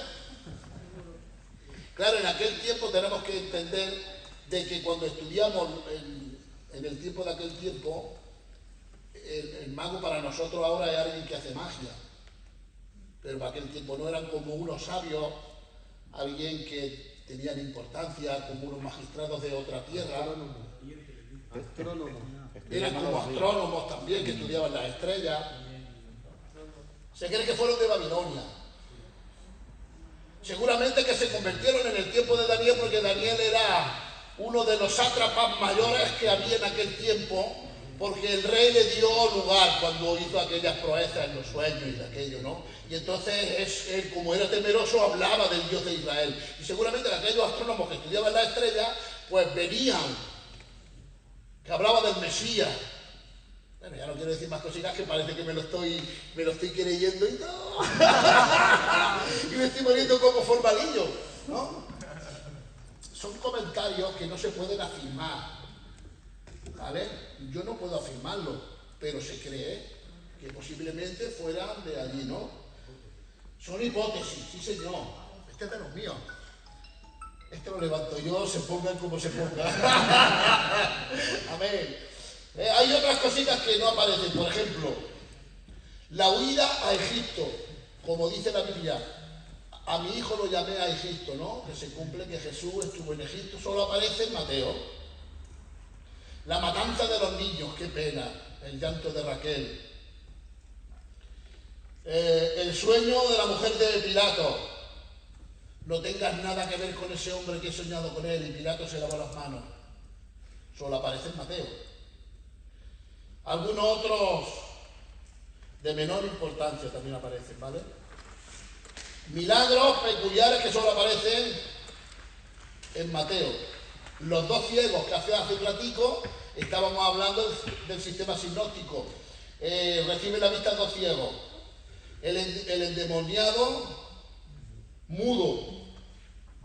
La moneda aparecida en el pez de la boca. Pedro echa el anzuelo y saca del pez un estatero, que era como para pagar ¿os acordáis que era para pagar el impuesto que había? El tributo. ¿Qué más? Mateo es además el evangelio de la iglesia, porque es el único evangelio donde aparece este término. ¿Dónde aparece el término iglesia? ¿Dónde se usa? En Mateo, Angélico, espera, no, vamos a preguntárselo al chanquito. Bueno, a ver si me acuerdo del nombre. Que el otro día me bloqueé, ¿te acuerdas? ¿Te acuerdas? Me bloqueé. Me voy a visitar a Angélico y se viene conmigo el hermano. Y le digo, el hermano, y que no me acuerdo todavía. el Manuel. Y para no decir malo, y yo en el palo, y a ver si me venía, y a ver si nada, y que no, en la reunión aquella que la hecho. ¿Te acuerdas? Yo estoy colorando mucho más. No me acordaba de ese nombre. ¿Dónde aparece el nombre eso de la iglesia? ¿En qué sentido, en qué contexto aparece el nombre de iglesia en Mateo? ¿Se acuerda alguien? No vais leído Mateo. ¿Quién ha leído Mateo? El hermano lo ha leído. ¿Dónde aparece? ¿En qué contexto? En el capítulo 16. ¿Ves? ¿Y qué dice ahí, hermano? Si quieres te lo busco. Sí, búscalo, vamos a leerlo porque es bueno. Estamos en Mateo. Esto ya no son datos académicos.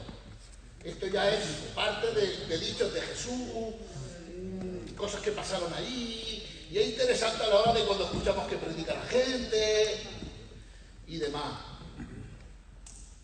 Toma que te escuche su hermano. Bueno, es muy conocido. Sí, es muy conocido. Pero solo habla ahí, solo habla aquí. Dice, y yo también te digo que tú eres Pedro, y sobre esta roca edificaré mi iglesia, y las puertas del Hades no prevalecerán contra ella. Amén. Dios te bendiga. Es el único evangelio donde aparece la palabra iglesia. Iglesia es ser llamados afuera, ¿no? Ser llamados. Oh, tú, Pedro, que traducido es piedra, y sobre esta roca, no está diciendo Pedro, tú eres la roca. Pedro no era la roca, Pedro era una piedrecita que forma parte de la iglesia, pero la roca verdadera era Cristo. Amén. Donde tenemos el gran fundamento. La roca que aparece también, déjame que me lo invente, ¿vale? A ver si casa, ¿vale? A ver si yo estoy haciendo una alegoría o a ver si es posible que yo lo encaje.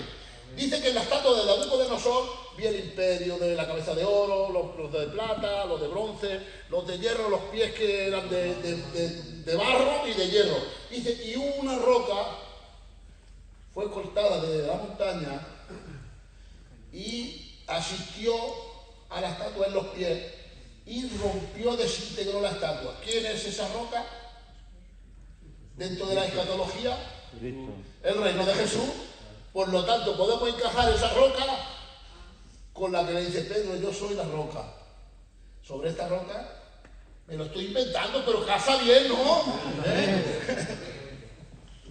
¿De acuerdo? ¿Qué más hay? ¿Qué peculiaridades hay? ¿Por dónde nos hemos quedado, Angélico? ¿Me sigue? de los personajes. El hermano va leyendo unos personajes que, mira, me tiene fatigado. Este evangelio no muestra un interés especial sobre los personajes, lo que lo diferencia de los otros sinópticos.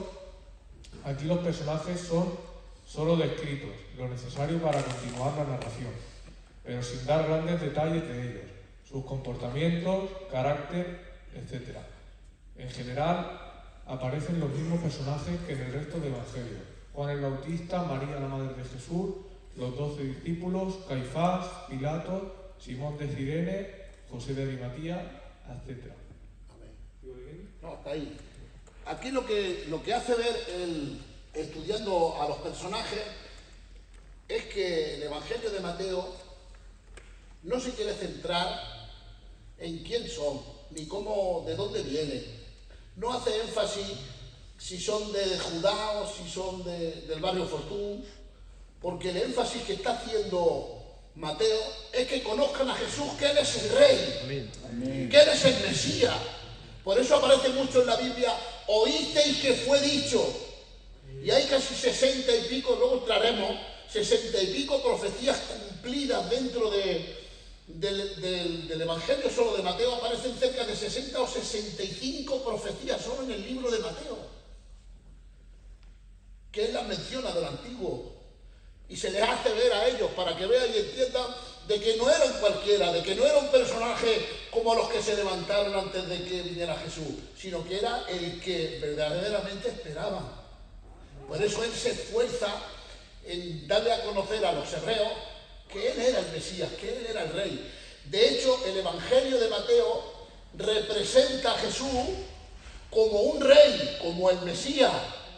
No como Marcos, que Marcos lo representa como un siervo, el siervo sufriente que viene a sufrir. ¿De acuerdo? Cada evangelio lo representa de una manera. El evangelio de Lucas lo representa como un hombre, el hombre perfecto. El evangelio de Juan lo representa, ¿cómo lo representa? ¿Se acuerda? Como Dios. Como el Hijo de Dios. Sí, señor. Que dentro del simbolismo es como el águila. Ya entraremos en eso, ¿vale? Pero ahora vamos paso por paso, ¿de acuerdo?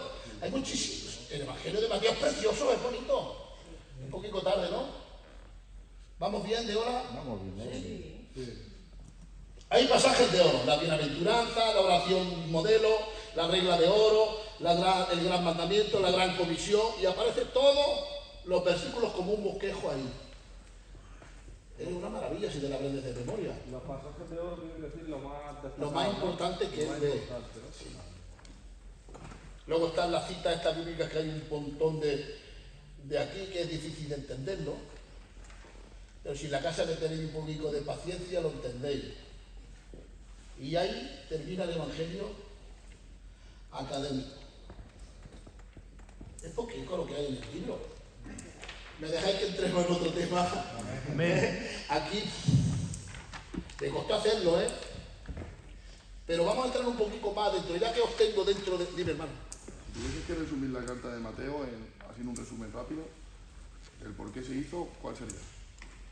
Hacerle entender a los judíos que él era el Mesías. Muy bien. Porque lo rechazaron, ¿sabes? Que rechazaron a Jesús, que no lo creían. Porque la iglesia primitiva nació con los hebreos. Entonces los hebreos judíos, que eran cristianos, pues dudaban un poco, porque no los dejaban entrar en las sinagogas, la gente no se juntaba con ellos, las familias, los amigos, los más allegados, y eran como los apestados, para que me entendáis, no los que no valen esto. Y entonces él se cree que era en Antioquía, donde estaba la iglesia. Desde ahí empieza a evangelizar con su libro para que vieran de que el Jesús era el Mesías, era el Rey de los judíos. Aleluya. Para que se afirmara. Entonces se obliga a eso, ¿vale? Pues te digo una pregunta. Sí. Aquí en el cuadrado te Sí. pone el versículo y te pone lo que pasa. Sí. Yo me imagino que va relacionado con el versículo y... Exactamente. Va por ejemplo, desde aquí para acá, de aquí para allá, así a la derecha, ¿no? De izquierda a derecha. Sí, de izquierda a derecha. ¿Vale? No así para abajo, ¿vale? Sino de derecha para derecha. más o menos. Podéis tener ahí, que son cosas difíciles para entender, pero si lo tomáis con calma en la casita, se entiende, ¿vale? Claro. Vale. Mirad, vamos a entrar un poquito en lo que el Evangelio de Mateo. Mateo no era un hombre tonto. No es como yo, que yo no tengo estudios de nada. Si yo no he estudiado en la vida en la escuela. No estoy ni escolarizado de eso, como le llaman. Un día me llamaron del paro para empezar a trabajar de jardinero. Y el único requisito que se quería era, sí, que estuviera apuntado en algún colegio, da igual que no fuera ido nunca. Pero como no estaba, chicos, si es que no digo estudio teología, oiga. Que sí, de verdad, el estudio que se lee y todo, que tengo el carnet de conducir. Dicen que no es porque sepan leer, es porque el requisito que se necesita es que pueda estar escolarizado, aunque sea una semana, un mes. No lo tengo. Dicen, pues lo sentimos fuera. Y no di la talla, me echaron a la calle. Pero Mateo era un hombre listo. Mateo entendía las profecías judías. Sabía cuántas sabía. Conocía la ley. Porque aquí aparecen cerca de, se lo voy a decir, hombre, cerca de 60 o 65. 60, 65 profecías.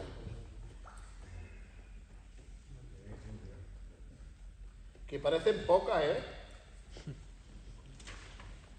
Para entender Isaías, Jeremías, tal, que hablaban del Mesías. Por ejemplo, mira,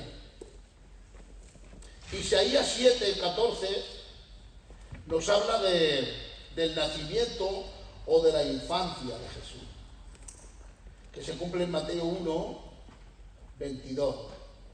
El Mesías nacida de una virgen. Malaquías, capítulo 5, verso 2, que se cumple en Mateo 2, 5 al 7, habla que el Mesías nacería en Belén. Osea 11, 1, que se cumple en Mateo 2, 15, de Egipto llamé a mi hijo. Mira, no hemos pasado 2 capítulos que ya aparecen de 3 a 4 profecías. ¿Vale? ¿Os acordáis cuando le dice, José, coge a María y a tu madre y llévatela porque quieren matar al niño? Y ese fue Egipto. Esa era una profecía de Osea. Jeremías 31, 11, Mateo, se cumple en Mateo 2, 17 al 18, llamado por la matanza de los niños, me parece que es. Sí, de los inocentes. A ver, ¿qué es? Profetas. ¿Vale? Esa no apunte mal. Eso solo es su nacimiento. Ministerio del Mesías. En Isaías, capítulo 40, verso 3, se cumple en Mateo 3:3, la voz que prepara el camino de Juan el Bautista. O sea, está diciendo, voz que clama en el desierto, preparar el camino ¿de quién? Del Mesías. Aunque habla de Juan el Bautista, aquí Isaías está hablando de Juan el Bautista, que vendría el heraldo a preparar, a hacer el trabajo durante aquellos 6 meses del que tiene que venir, que era el rey, que era un heraldo. Moisés, Samuel, Angelillo, Tango. El camino al rey. El que abre el camino al rey. Un heraldo era el que primero llega de una nación a otra y le dice, oye, mira que el rey de mi nación viene. El que venía no era de una nación normal, venía del reino de los cielos. ¿De acuerdo? Y él era el que se encargaba, el heraldo se encargaba de cuando iba por el camino, no venía solo. El heraldo llevaba a cartógrafo, a guardia, paleta, fontanero, vitricista, no, en el tiempo no había. Quiere decir que llevaba un montón de gente porque, por ejemplo, si había una montaña que la carroza del rey no podía pasar, tenían que hacerle un camino y tenían que venir con el pico y la pala y hacerle camino. Si había una arboleda y la carroza no entraba, todos los obstáculos tenían que quitarlos del medio, porque el heraldo era el que preparaba el camino para cuando llegaba. ¿Vale? Entonces Juan el Bautista fue el que preparó el camino para cuando llegó Jesús. Pero en sí está hablando dentro de lo que es Juan el Bautista, la profecía, pero no dejamos de entender que dentro de la profecía se está hablando del Mesías porque era el que preparaba el camino de él que tenía que venir. Hay otras tantas del ministerio. La entrada triunfal, el rechazo del Mesías.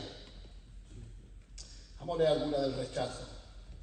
Zacarías 9:9 se cumple en Mateo 21. Ya me salta un montón de profecías.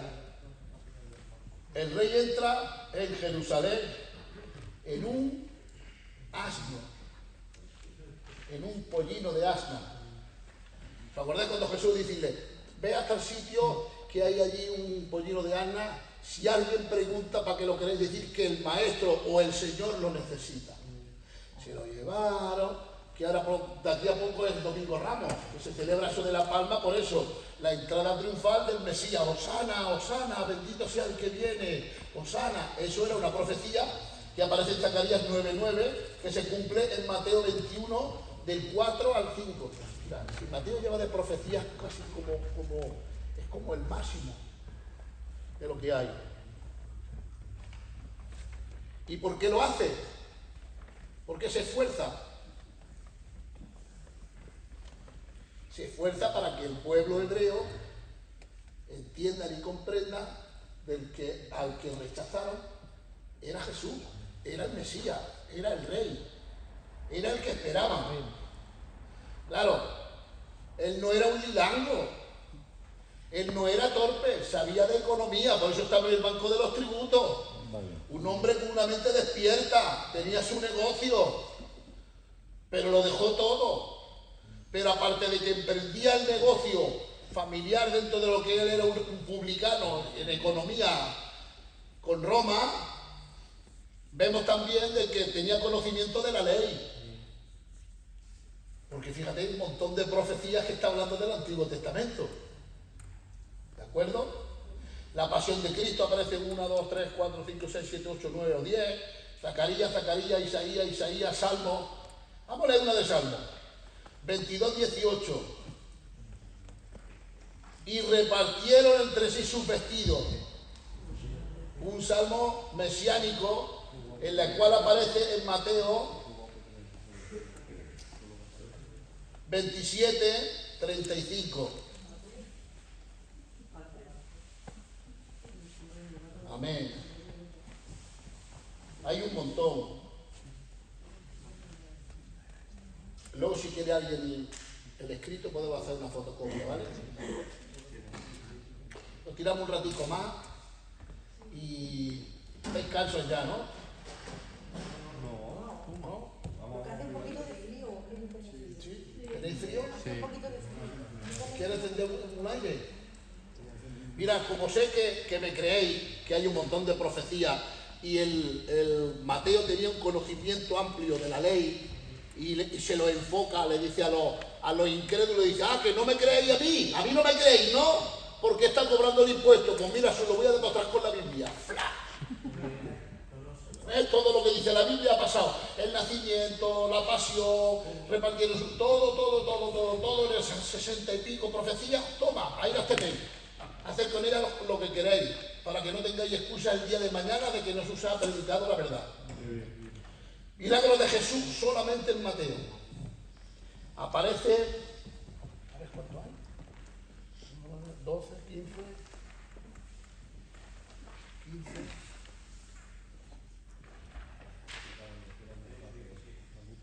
Aparecen un montón. Salen diferentes secciones, ¿vale? Mira, milagros de Jesús, milagros de sanidad, milagros sobre la naturaleza, liberación de demonios, ¿vale? Vamos a ir por partes, ¿vale? Jesús hizo un montón de milagros, los cuales él se esfuerza, Mateo, en escribir los milagros de Jesús para que vieran que Jesús tenía poder en la naturaleza, en la sanidad. ¿Cómo sabía Mateo todas las profecías que había? Porque era un hombre estudioso. Pero, por ejemplo, ¿dónde las estudiaba? Pues desde su niñez. Normalmente, ¿En las sinagogas o algo? En las sinagogas. Si de su niñez ya los padres te van enseñando, ¿no? Los hebreos son muy... Y hermano, perdona. Sí, normalmente los padres le enseñaban, ¿no? Cuando tenían la edad del colegio, lo llamaban a la sinagoga y ahí era el colegio. Y empezaban a estudiar, a entender. El que cuando crecía un poquito, era adinerado, se apuntaba a una escuela rabínica, como Eliel o Hillel, los dos grandes maestros que había. Eliel era el maestro de Gamaliel, Gamaliel era el maestro de Pablo. El que tenía dinerico pues podía apuntarse a Harvard, a Oxford, al barrio Fortú, decir que no hay más, a los obreros, a Cambridge, donde podía, ¿no? Entonces, yo supongo que él era un estudioso de la escritura, celoso, y empezó a estudiar. ¿Y qué hacía el Espíritu Santo? Les recordaba. Y una pregunta. Sí. Cuando tú ibas a la sinagoga, sí, ¿tú podías coger un escrito y tú leerlo o había uno que te lo leía? Había uno que te lo daba. Y tú tenías que memorizártelo o escribírtelo y llevártelo a tu casa, ¿no? Normalmente cuando iban a la escuela, ellos cogían, por ejemplo, un ejemplo, ¿no? Vamos a coger la profecía de Isaías y repetían. Hasta que no se la memorizaban, no pasaban a otra. Y ellos veían, memorizaban. Y hermano. A eso se le llama la cultura oral, ¿no? Cuando se quedaban con todas las cosas. La cultura es como algo natural, ¿no? Sí, más o menos, sí. Para no irnos muy lejos, sí. La cultura oral es cuando no hay escritura, ¿vale? Entonces se comunicaba de uno a otro, ¿no? Pero cuando hay escritura está lo escritural, la ley. La ley que es escrita, ¿no? Te abrían el rollo, ¿no? Y los maestros de los niños enseñaban. Pero luego la sinagoga también servía la sinagoga para las ceremonias de los grandes. Que la ceremonia de los grandes era leer la Torá y las oraciones, ¿vale? Y de vez en cuando, pues, el maestro que había por allí mandaba a uno que leyera. Lee una porción. Y entonces leía, lo enrollaba y el maestro de la sinagoga empezaba a explicar y a enseñar, ¿no? Y Mateo era un fiera, Dime, hermano. Más que nada se memorizaban las profecías para saber si era un falso Mesías o si no era falso Mesías. Entonces, para saber si era el verdadero, tenía que cumplir las profecías mesiánicas. Por eso las memorizaban. No solo Mateo, sino el judío en sí, tienen memorizadas todas las profecías para saber cuál es un falso profeta, si no es un falso profeta, si realmente es Mesías y si realmente no es Mesías. Y todo eso es por profecía. Exactamente. Y dentro de lo que dice el hermano, pues hay estudiantes de aquel tiempo que sabían más que otros. Porque a Pedro y al otro decían, pues si son gente del vulgo, gente normal, que no tiene mucho conocimiento. Sin embargo, Pablo era un fenómeno, que el apóstol Pedro decía, tiene cartas que son dificilísimas de entender, porque tenía un conocimiento amplio, ¿vale? No es lo mismo que lo explique el angelillo a que lo explique yo. O no es lo mismo que lo explique el Raúl de Burgos que lo explique el angelillo. No es lo mismo que lo explique yo a que lo explique el Antonio del Moradín. Según la capacidad del hombre, el Señor se va a mover con cada uno a razón de los talentos que tiene. Yo creo que Mateo tenía talento, aunque era un hombre que no aparece muchas veces, solo aparece un poquito aquí en Hechos de los Apóstoles y no aparece mucho, pero era un hombre sabio, que amaba a Jesús y procurara de que todo que escuchara creyera que Jesús era el Mesías. Y hace ver los milagros, no milagros normales, milagros hasta incluso que tenía poder sobre la naturaleza. Hace ver que él no era un hombre normal. Dentro de ahí aparecen los milagros de sanidad. Sanó al leproso, sanó a un siervo, a la suegra de Pedro, al paralítico, a la hija de Jairo, sanó a 2 ciegos. Lo vamos a redundar en todo. Le dijo al mar que se parase, se calmara el mar, andó por las aguas. ¿De acuerdo?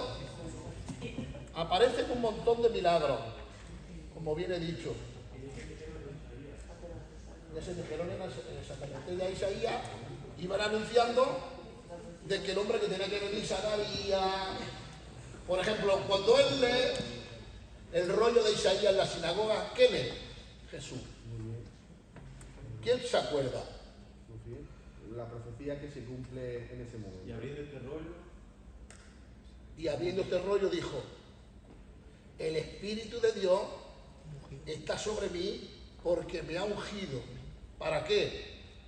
Ayudarme, va.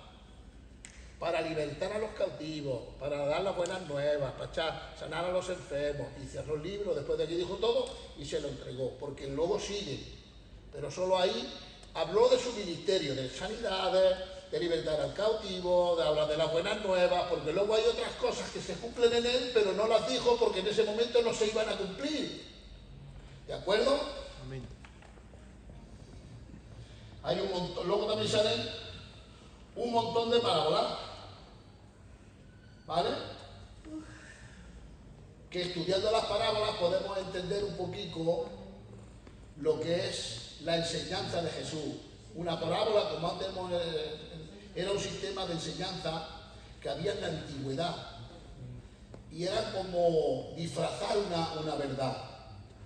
No lo decían abiertamente, como la parábola del sembrador. El sembrador sabía sembrar y él estaba hablándole a todo el mundo. Y el que tenía creencia en Jesús, el Espíritu Santo le daba lo que era la verdad de la parábola, ¿no? Pero en aquellos tiempos les costaba entender las parábolas. Porque una de las veces, mi hermano. No, tú tranquilo. Sigue, y ya te pregunto. ¿Sí?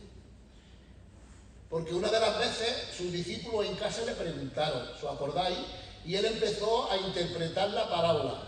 La parábola del sembrado es esto, los del camino son los que oyen la palabra. Pero vienen las aves, que son los demonios, y quitan la semilla y se van. Esos son los primeros. Los de los espinos son los que están con los negocios, porque lo ahogan los negocios, ¿no? Y esa parábola ya está interpretada. Lo que yo no puedo hacer es reinterpretar lo interpretado por Jesús y darle otro sentido que Jesús no le dio. Eso sería para mí un error. Porque la palabra ya está interpretada, le voy a dar otro sentido que no tiene. Entonces hay que darle el sentido a la Biblia que siempre quiso dar la Biblia. ¿Vale? Mi hermano. El motivo oculto era para no echar pelas a los perros también, puede ser. O sea, cuando Jesús hablaba de esa manera, porque hay una parte de la palabra que dice que les hablaba para que no oyeran y etcétera, ¿no? Sí. O sea, era para no echar pelas a los cerdos. Bueno, lo que estaba diciendo de la pela de los cerdos era que en aquel tiempo había mucha gente que sí aceptaba las cosas del Señor, pero había otros que no. Y peleaban, debatían, los maldecían, le decían escarnios, ¿no? Entonces Jesús le estaba diciendo, voy a hablar de la palabra en sí. Ya está, no discutáis, no peleáis. Porque si le echáis las perlas a los cerdos, pon el ejemplo, si le echáis las perlas a los cerdos no valoran las perlas. Ellos quieren comida, ¿no? Entonces estaba diciendo Jesús, voy a predicar el Evangelio, porque a veces, mira, quiero ser yo, ¿vale? Cojo a la chica, a mi esposa, a mi prima, y les digo, veniros, vénganos, que el Señor viene pronto, ven.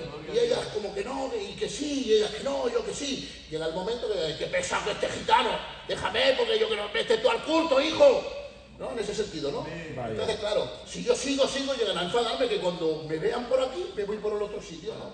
Entonces, lo que estamos diciendo Jesús, al que acepte la palabra, que son como perlas, hablarle, pero si vosotros ya le habéis hablado, no seáis cansinos. Está diciendo, no seáis cansados. Amén. En ese buen sentido, ¿no? Sí, mi hermano. Entonces, eso está súper claro. Pero cuando Jesús hablaba de una forma enigma, ¿era por ese motivo o no? No, él hablaba en parábolas porque era un sistema de enseñanza de aquel tiempo, como los proverbios, ¿no? Eran formas que había en aquel tiempo y lo utilizaban pues como todos los maestros rabínicos, hablaban por parábolas, con enigmas, con proverbios. Y también estaba profetizado que el Mesías hablaría en parábola. Y aparte también estamos profetizados, entonces Dios cumple todas las profecías, hasta incluso se adaptó en el tiempo que se hablaba en parábola. Y con esa enseñanza él enseñaba. Porque si él fuera enseñado a razón del conocimiento que tiene el Señor, A Nicodemo le dijo, a ver Nicodemo, si te estoy hablando cosas de la tierra y no las entiendes, te estoy enseñando por parábolas, te estoy enseñando por activa, por pasiva, por proverbios, con imágenes, con símbolos, y no lo estás entendiendo. Si te hablo cosas del cielo te pierdo. Qué bien. ¿Vale? Entonces Jesús siempre se ceñía a los sencillicos. Qué bien. Hablaba por parábolas, a veces hablaba de la pesca. El evangelio es como una red. ¿Ves aquí la palabra, no? Que echada en el mar, arrastra toda clase de peces, pero cuando es traída, la palabra del Señor trae a todos. A la hora de cuando viene el Señor, en el culto, me dejáis que lo diga, ¿no? Vienen de todos, pero cristianos verdaderos, pues yo no sé si se podrán contar con los dedos de la mano, en buen sentido, ¿no? Entonces, cuando venga el Señor, el que tiene odio, rencor y maldad, fuera. Tú al infierno, tú al mar, tú que eres que no has cambiado, tú estás para acá, tú que eres que no has querido cambiar para allá. Pero la buena semilla, los buenos peces son en canasta. Porque somos nosotros. Esa es la parábola, ¿no? Que hablaba lo sencillo, pero dentro de lo que el mensaje llevaba, hacía entender a los que oían, ¿no? Y Jesús siempre pues procuraba de cumplir las profecías mesiánicas, como decía el evangélico, para que viendo lo vea, para que oyendo no oiga, y con el tiempo se arrepienta. Porque era lo que yo estaba diciendo. Si yo, por ejemplo, Jesús, y nosotros somos sus apóstoles, ¿cómo lo vamos a matar? ¿Cómo le vamos a azotar? ¿Cómo le vamos a poner una corona de espinas? ¿Cuántos clavos dice la Biblia que le clavaron? 3. 4. O 5. Que la Biblia no dice cuántos clavos. Que a veces son mitos, que en el templo de no sé qué tiempo de la Edad Media salió el Cristo así crucificado con 3 clavos y ya salió que eran 3, pero que no lo sabemos porque la Biblia no lo dice. ¿Estáis conmigo? ¿Qué parece lo que dice la Biblia?